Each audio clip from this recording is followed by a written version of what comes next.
So here I am ready to start another video, and I forgot to put the SD card inside my camera, so I couldn't record more than 30 seconds. I'm like, wait a minute. So anyways, the stars are out. I'm outside right now in my garage, what I can see. So today's video we're going to be talking about seasons passes, because let's be honest, you know, it's going to happen at some point anyways, right? So what's a seasons pass? Well, essentially it's like for the same reason why DLC exists, but you know, it's essentially like a bundle of DLC for a specific price, and some places do it a little bit more cryptic, where like, you know, you have to renew your seasons pass every so often. Some people have considered it to be probably like, it's like an online subscription fee, sort of, you know, you have to permission to use the content.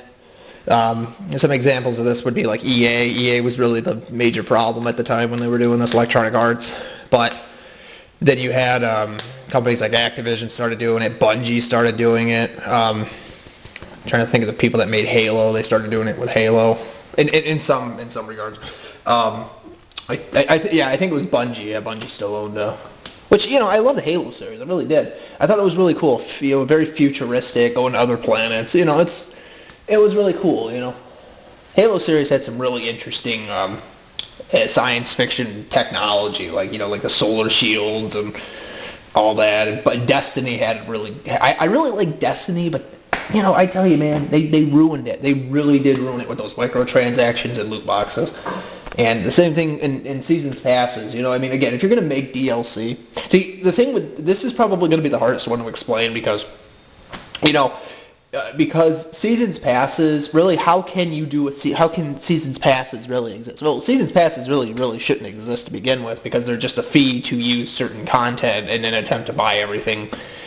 You know, and sometimes you have to really read into what the seasons passes are, because, you know, in some places you might actually have to renew the seasons pass over and over again, but in some cases you might not. Maybe you can just buy it and then that's it, and you don't have to renew the seasons pass.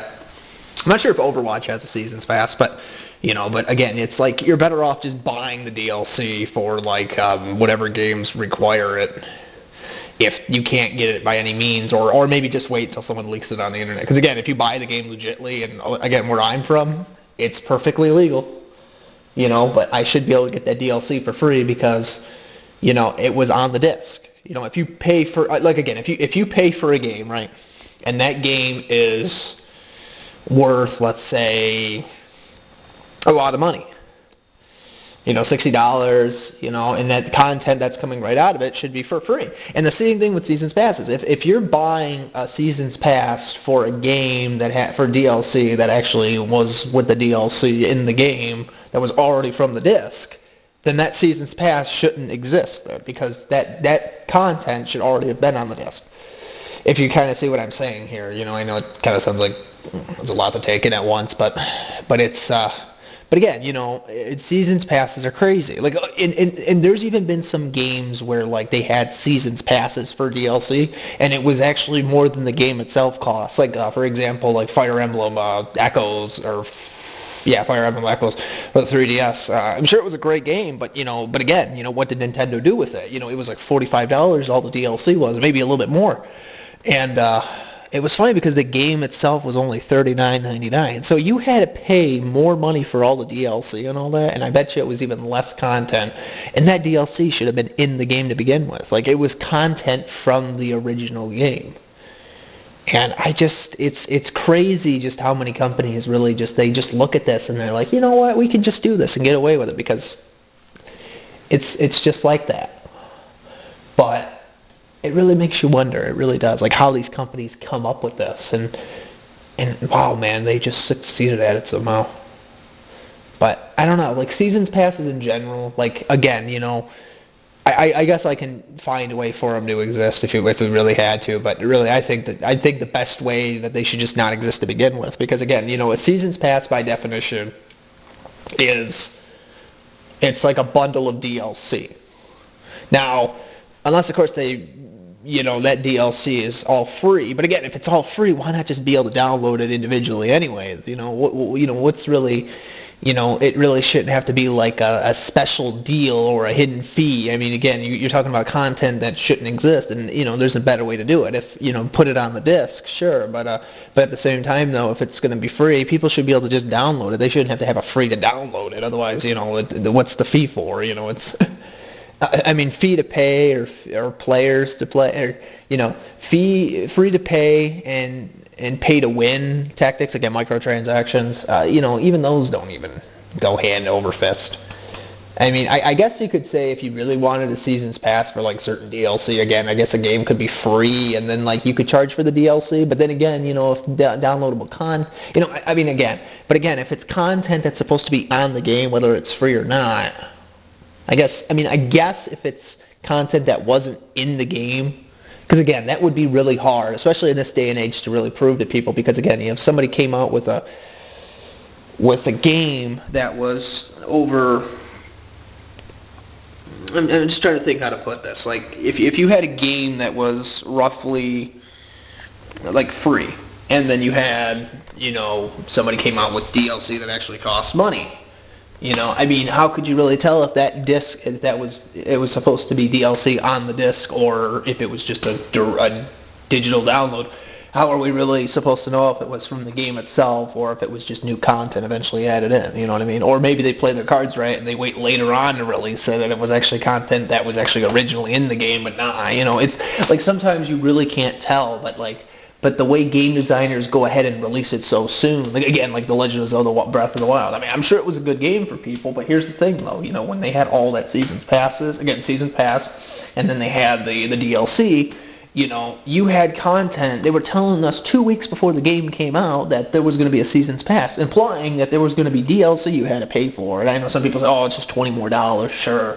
But again, they wanted you to pay $20 more. The gimmick was you wanted to pay $20 more for something that should have already been in that game. And that was a dead giveaway. It was from that game and it wasn't new content because it wasn't even out yet. So how could it be new content unless they were delaying it? But they insisted that, oh, we're gonna have you beat the game on normal mode, and then you got to pay for hard mode, which was intended to be in the original game.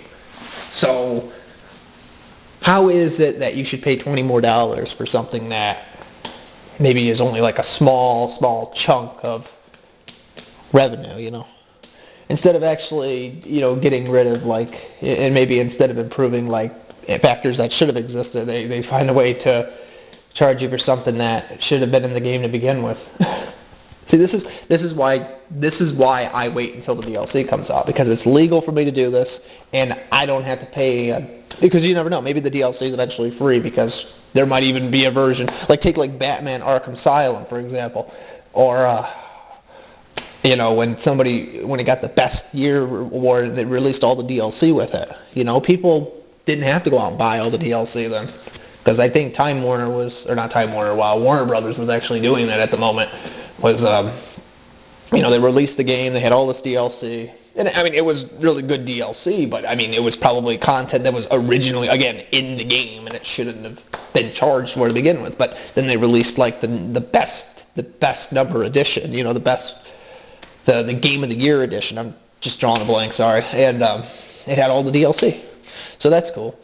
And I think they included some more stuff too, if I'm not mistaken. But again, I haven't played the both versions. I can't really see what they added and what they didn't. All I know is I beat the game. I thought it was pretty cool. Bruce Wayne, he plays, because Batman and the Joker and Gotham City.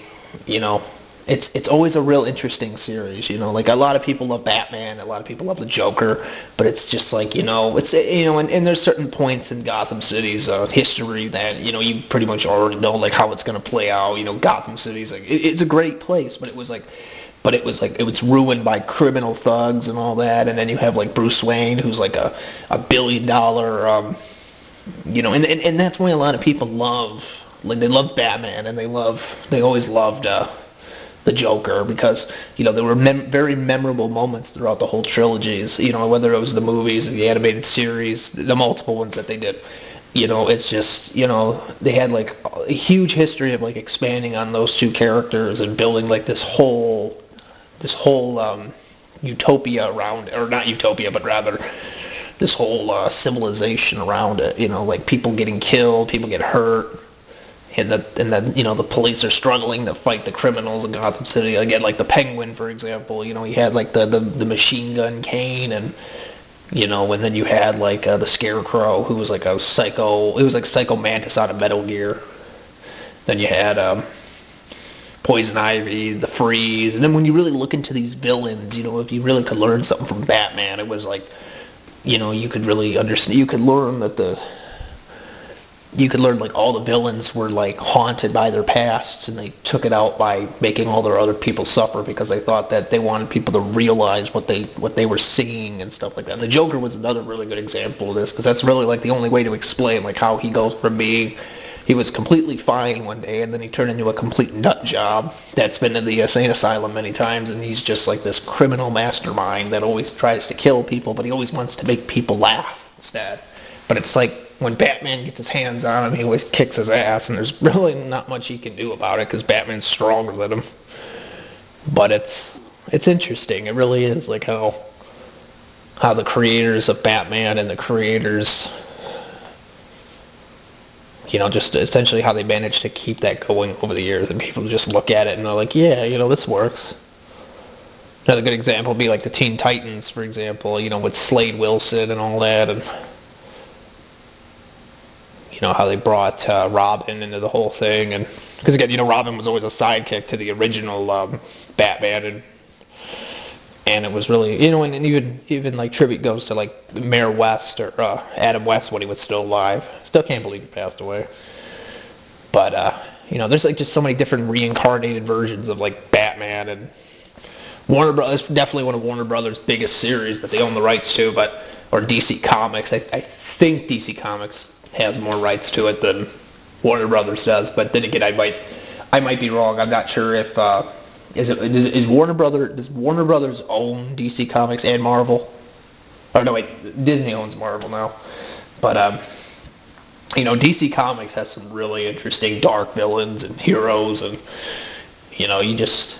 it's just really interesting. Like when they release something, it's just like you look into it and you're just like, how did somebody come up with that? One idea, they could just expand infinite ideas with it. Really interesting. 'Cause like for example, like one of my favorites was I was like some people didn't think it was the best version of the Batman and the Joker, but like if anybody's ever seen the Joker, the one where it's called Killing the Joke, the issue with that, the movie where like you have the Joker, he's like going through a fun house, Batman's going through a fun house, and the Joker's on like the PA that he's got like everywhere, and he's messing with Batman's head, and then he goes into that one room where like the whole wall is upside down, the whole kitchen and everything's upside down, like it's all like the chairs are upside down and they're glued to the ceiling and all that, like the house was flipped upside down. That was the joke, and then he after a bit of dialogue, after the Joker shows up and he tries to hit him in the head with a frying pan, he gets around it and he hits him in the head a couple times, sends him flying across the room, and he gets up and then he starts saying, the Joker's like, being the Joker, trying to, make Batman realize something, trying to get him to know him more. He looks at him like he's just like, he's not laughing at him, so the Joker's going insane because he's like Batman's trolling the Joker, and he looks at him and he's like, why aren't you laughing? Like as he's trying to grab him with his hand, like he's just about to try to punch him or something like that. And he like counterattacks and he sends him flying against the wall, and then like the Joker's like on the floor and he's like petting his head because he hit him in the head with something and he fell down, and he's like because I heard it before, he's like, and it wasn't funny the first time, and it's just interesting how like as we like progress into the future, we look at like how many issues of Batman and the Joker come out, and we see like all these different reincarnated versions, and even how that ended. Like if you watch the ending of Killing the Joke, it talks about how Batman goes up to the Joker and talks about before the police really arrive and they're like investigating, he starts telling them that he says it's over, Joker. He's like you're gonna go right back to where. He's like, you're just going to go right back to the beginning, after the police show up. He's like, you're just going to go right back to the insane asylum, and, they're going to, he's like, and you're just going to keep repeating history, like, over and over again. And he looks at him, and he keeps acting, like, now he's, like, coming to his senses, like, that he really doesn't want to, like, he knows he's insane, but he doesn't have to be, because he thinks that society won't accept him for who he is, so he just continues to live in the past, sort of. Because it's kind of like, you know, some people have argued, like, the Joker is a bit over the top, over the edge, but he doesn't remember who he really was. And some people think that's not true. Like, you know, he's just like denying it, but he knows that he's wrong, though. So he takes it out on other people in attempting to make it sound like it's positive. Like, it's like a reverse psychology sort of thing. Again, it gets really complicated to explain, but it's really interesting, though. You know, like, the Joker's insane, but it's like he knows he's wrong, but he just won't admit it. And he could be normal like anybody else in the series, you know. But of course, you know, he'd have to pay for his crimes because, you know, he's a criminal at this point. You know, he's killed people, he's done illegal things, and even the Batman, when they weren't, like, with the police involved and all, he looks at him and he says to him that, he's like, because he's starting to show, like, a more sensitive side to him. But he wasn't, like, trying to pull a fast one on him at this time. But he looks at him, like, Batman looks at him and he says, he's like, well, then let me help you. He's like, and he looks at him and he says, he's like, and together, he's like putting his hand out, and he looks at him and he says, well, let me help you. He's like, because, I know how you feel.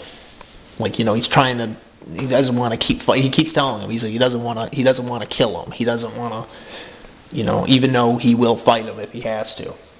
He doesn't want to, but he will, because, you know, he feels that, you know, Gotham City doesn't need all the violence and all the gangsters that they have, and they all deserve to be killed, or, you know, like, Batman's like, and this is another really a good example of, you know, who Batman is. You know, it reflects on, you know, it's funny because, like, it's ironic, like, Bruce Wayne is, like, somewhere in the timeline, like, they got the idea because he was scared of bats, so he became the Batman to reflect that fear on other people, kind of like, you know, so it's like a reverse psychology to the villains, you know, from the hero to the villain instead of the villains to the hero, where, like, they're trying to make everybody suffer. Now Bruce Wayne's, like, trying to do it with the justice system, and he's trying to spend all his money with all the fancy gadgets, like the Batmobile and the Batcave and the Batarangs and the bat cuffs. And, you know, he arrests all these mobsters, and then they disappear, and, you know, it's really interesting. It really is. It's always been, I mean, you can see, like, why they have, like, all these different plots, and why I like the characters, and that's what makes a really good video game. If you're wondering why I'm still going on about this, you know, because the whole thing, like, with season passes and all that, I mean, you know, you know, it's good to make more optional stuff for a video game, so that way, if you really want to get into it, you can have this stuff. But, like, it doesn't have to be like this, though. I mean, if you're going to make a video game that centers around something that's really good, it doesn't have to suck. It doesn't have to have all these issues that other people have complained about. For example, you know, a season's passes can, you know, it can be just like that. You know, we don't have to have all these, you know, people going out of their way to charge more for something that you already have. That should have been there, you know. You know, I mean, again, the games will sell well. Again, like something like Batman and the Joker would sell very well because people, you know, that's what people loved. It wasn't because of how much money it cost. It was because people actually had a passion. You know, here's a hero that's, like, surrounded in mystery and who he really is and what he does. And then you got the Joker, and, you know, he's not just a villain. He's, you know, he's insane, yes, but, you know, here's how he became. You know, it's like how life is, like the yin and yang. You know, here's a guy that wants to fight for who he is, but then, you know, here's a guy that, you know, chose the wrong path to being, like, evil, and all because he didn't understand how life worked. He went insane because, you know, he didn't know he didn't know what to believe. Like, well, at least that's what I get. Or even he became evil because he wasn't even sure what he was doing. You know, some people have argued, well, he fell into the chemicals and he survived and it just screwed up his brain perception. And that's true, too. That also had something to do with it.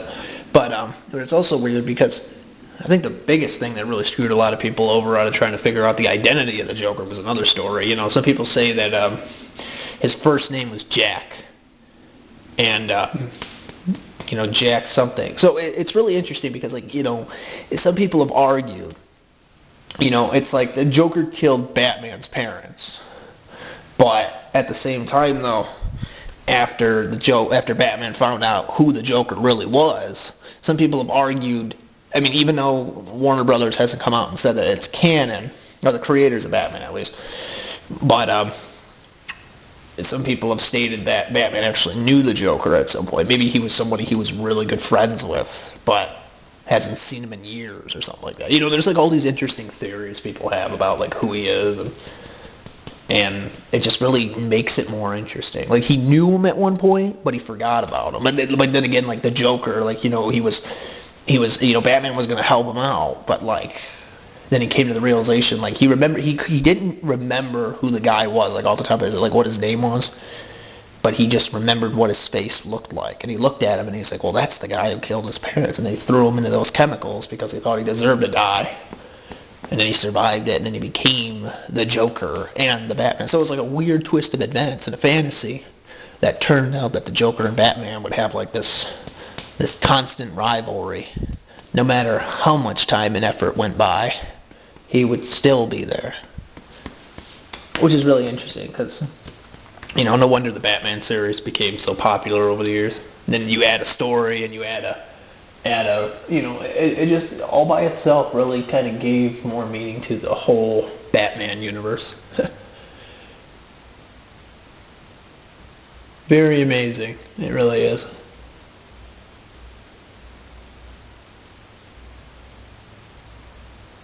But anyways, so yeah, so seasons passes though really don't need to exist if you can just make a really good game and sell it. Because again, some people might argue, well, why do we need seasons passes? Well, some people would probably make an even better argument that, you know, if you're trying to make money, why not just make a really good game and then rely on the sales somehow? And I know some of that might be luck-based, but why not just make a game that will sell? And I mean, not just a cheap bad game, but like, you know, a really good game, and then everything. If you want to put extra content in, why not just make a really good sequel? Or better, yeah, or if you want to make content for it, yeah, make a good sequel to it. You could make even more money then. You know, or if you don't want to make another game, you know, make an expansion to the game. But like, make it worth the money though, you know, if you're going to charge somebody, or just make it free somehow. Again, it really depends on content. If it's like really, like if it's just a little bit of stuff, then just make it free. But if it's going to be like a whole new, like, you know, like if you got yourself like a really solid idea and you're going to put a lot of time and effort, then make another game, you know. That's how it should be, you know. But here's the thing, though, people, you know, but you got to choose wisely, though, because depending on the decisions you make, again, like G.I. Joe once stated, you know, knowing is half the battle. And what this has to do with season passes is, you know, if people chose wisely, because knowing and doing are two different things, and those are the best tools to motivation and success. You have to figure, I mean, you know, if you know something, then all you got to do is do it. So if you have a good idea for a video game, and in some strange reality you can make this a success somehow, and you know this, but all you have to do is do it now. That's all you got to do is just find a way to make it a reality. And, you know, there you go. You could literally, you could be more successful than you are now in the future, than you are you could be more successful in the future than you are now, because maybe that will benefit you to make more progress. More money, more chances to make better games, you know. But again, you know, every good thing takes a long time. It takes time to make, and sometimes we have to make decisions that maybe we don't have time to make, and it might even seem like it's all luck based. But again, you know, it shouldn't be that hard to say no to. People don't need to make. You don't need a season's pass to make good games. You just need to sell a really good game for you know, a really good price. And that's all that there is to it. So again, I don't think seasons passes need to exist for whatever reason. So anyways, again, if you enjoyed this video, comment, rate, subscribe, favorite, share. What do you think of seasons passes? Do you think they need to exist? And hey, you know what? That's it. That's all that really matters. It's just the game itself. Everything else after that can be free, or whatever amount of content you put in the game. It just depends. It just depends on the amount of effort that goes into it. You know, and that's it. That's all that matters. If you can figure that out, you got yourself a good product then.